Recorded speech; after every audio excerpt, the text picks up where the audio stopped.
I'm Nomthandazo Sibisi from the Widows' Voice. Firstly, I would like to thank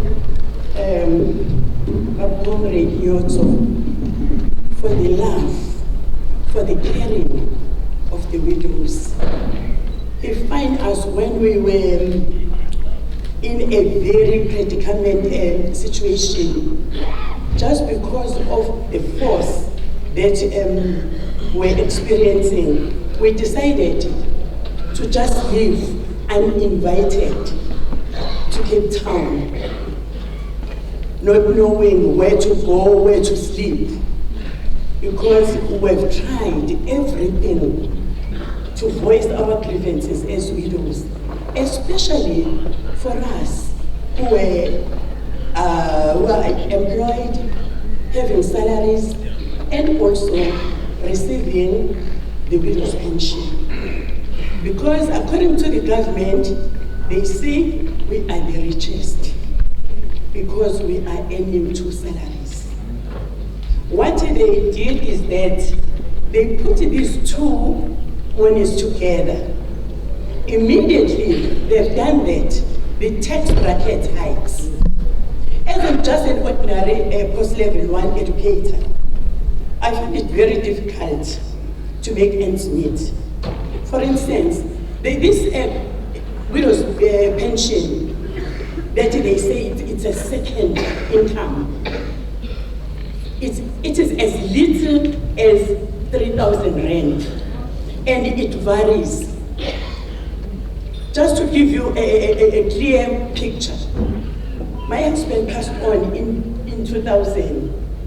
When he was the principal of the school. When he passed on, I received 700 rand.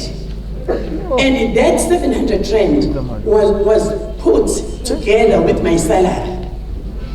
In some instances, because no one had told us that if you are receiving the second income, which is the disposal pension, here is the problem that you're going to encounter.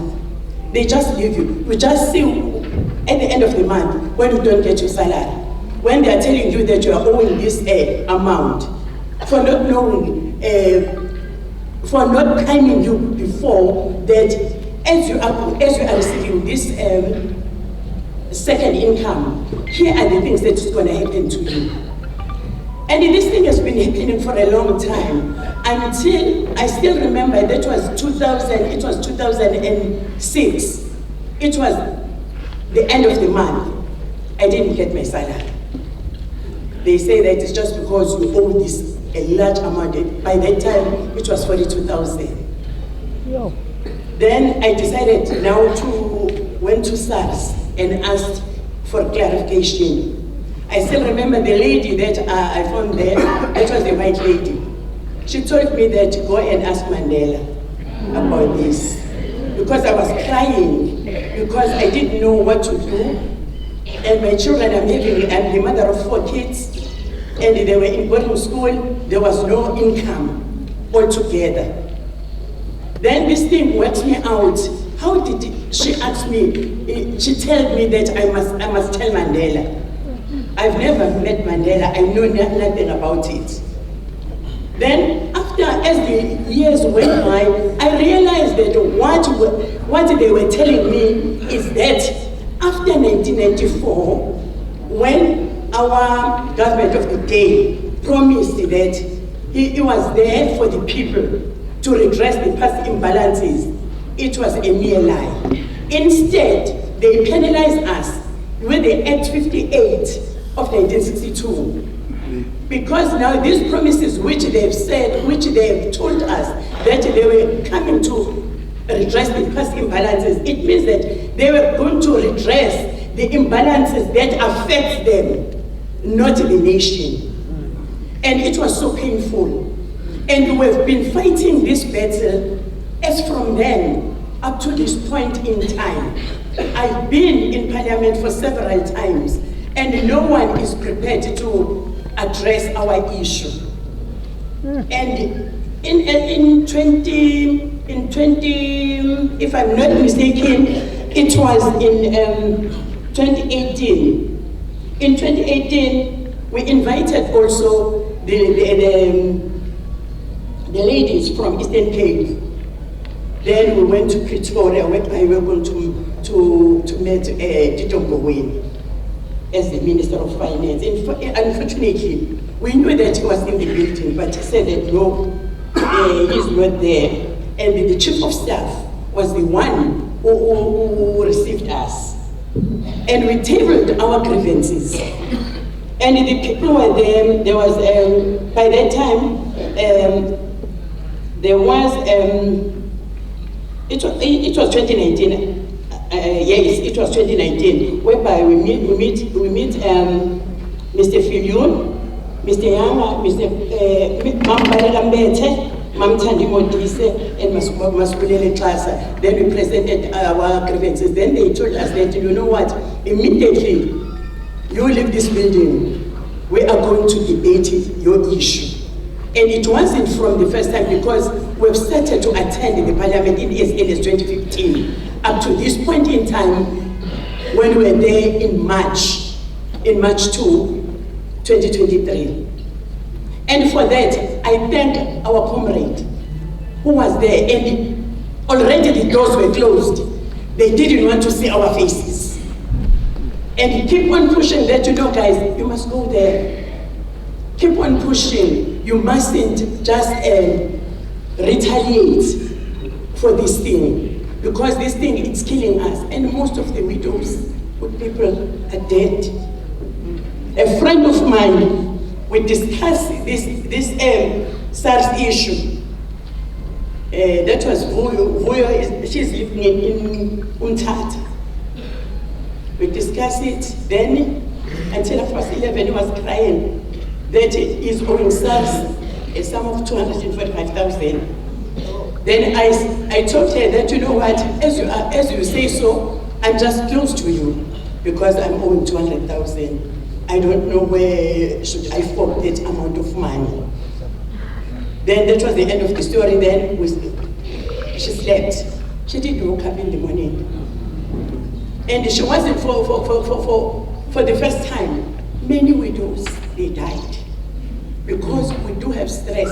Because in some instances you find that when they need this money, they took your salary, they threatened you that they will come and repossess whatever you have. And in some instances they told you that if you do have a car, sell your car so that you'll be able to pay SARS. And another issue, what is important with people, we don't say that we don't want to pay tax. What we are saying, this is I'm being taxed by my employer. And also this spousal pension is being taxed. It must be taxed separately. And another thing, what we are saying is that this spousal pension, as little as it is, it should be granted as a grant. Because the grant is not taxed. And unfortunately for us, even our children, they were not receiving NSFAS. Unfortunately, my children didn't receive any NSFAS. I was sending my two children, the other one was in duty, and the other one was in UKZN. By that time, I didn't have even a food to put on the table for my children, because I realized that what is important is their education more than whatever. And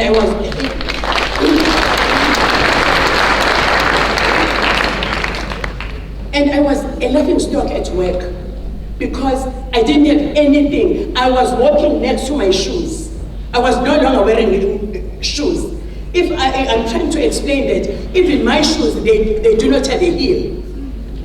I sell my car. And the life was just a mess.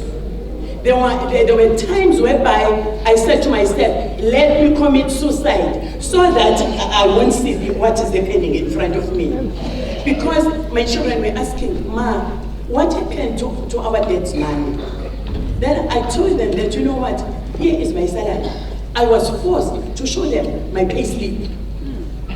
so that they'll be able to see and understand what is happening in my life. And they were just looking at myself, that the way that I was just ashamed. Because when I went to school, I still remember, and that picture, it won't vanish in my mind until this problem is redressed. I was having 4 dresses. I had to make it a point that I rotate these dresses because I just forget who am I in order to make my children to survive in the near future.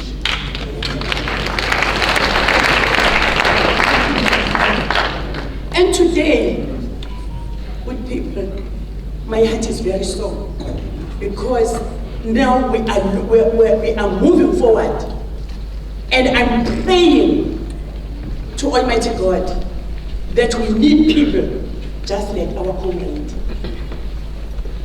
A person that, in fact, I've never met him, but just because I keep on sending messages, because when I look, you know what, sometimes you listen to the speech when somebody is presenting, then you say that I can follow this person, I can listen to this person. Sometimes if I present my grievances, our grievances as widows, sometimes he will lend us ears. And that's what he have done. And we are praying that may God protect him and also make this movement, no matter what, to be a beacon of hope.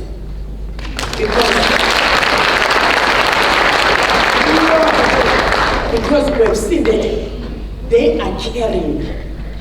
I still remember that I met a guy, Manelis.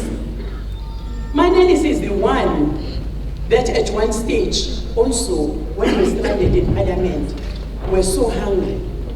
The money that we have was to travel from Durban to Cape Town. He provided us. He didn't know us, but he listened to our grievances. Then he said that, no, I can offer you food out of nowhere, out of his own pockets.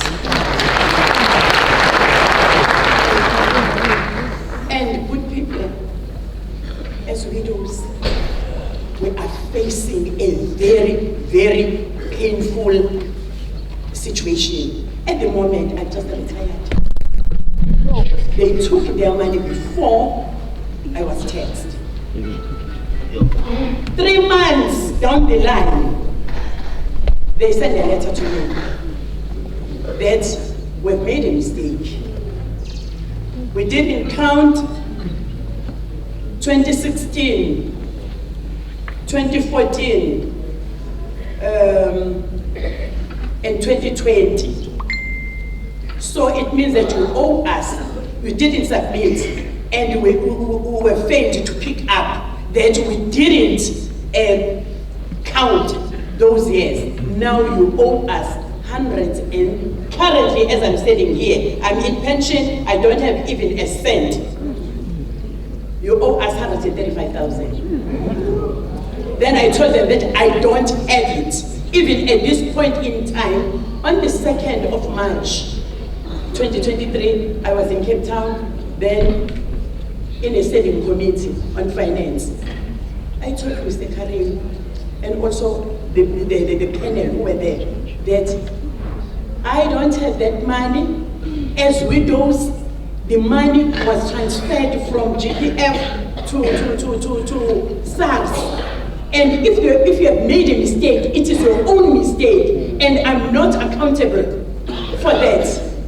And I don't even get money, that kind of money, 135,000, after they've taken their money. That is the problem that we are facing in our government. And I'm very sorry, and I'm very sorry really to say this. In 1994, we were so excited, but we didn't know what we were doing, because we were overwhelmed by this, that, after a long run, we're having democracy. And this now this democracy that when I'm thinking about, and when I look at the definition, they say it's a government for the people by the people.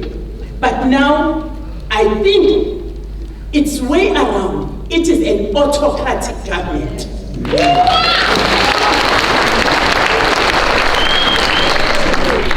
And I'm saying that with confidence, with no fear, because I've been there. If they consider the fact that we are widows who are single-handed, but they do have guts to take our money. They don't even the women, in fact, because those people, they do have what we call zinseka. They must have that. You know, when you are crying as a woman, they must have that. But they don't care because they are in a credit train. And we are a melting pot to them. They don't consider the fact that we are taking good care of our children. And our households depend upon us. And good people, I keep on saying that, yes, come 2024. And God, the Almighty, have seen our cry. We've been crying. And every day when I go to bed, when I'm working, wherever I go, I pray that God, please, we need people who to have ears. And people who run the country for the people.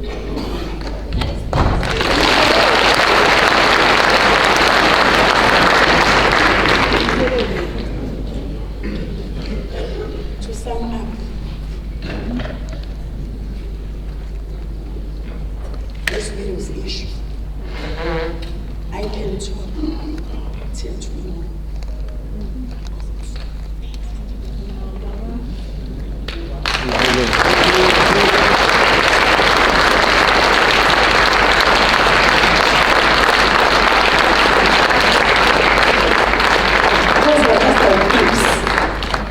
Each and every day, when you go to the bank, you're not sure whether you're going to get your money or not. When you're at home, when you see the police passing, you don't know whether he had come to repossess some of your property because you owe SARS. SARS is a pain. And people who are leading the country, they know what they are doing. But I keep on telling them that they must look at Exodus 22. Verse 22 to 24, what God says about the widows. And one day, they will stand before God and account, because we're not crying just because we're traumatized. We are crying just because we keep on now asking God, God, why did you took our husbands as we are suffering just like this? And we are doing something that is quite wrong. To ask God, it's just because we are being overwhelmed by the situation. Thank you very much.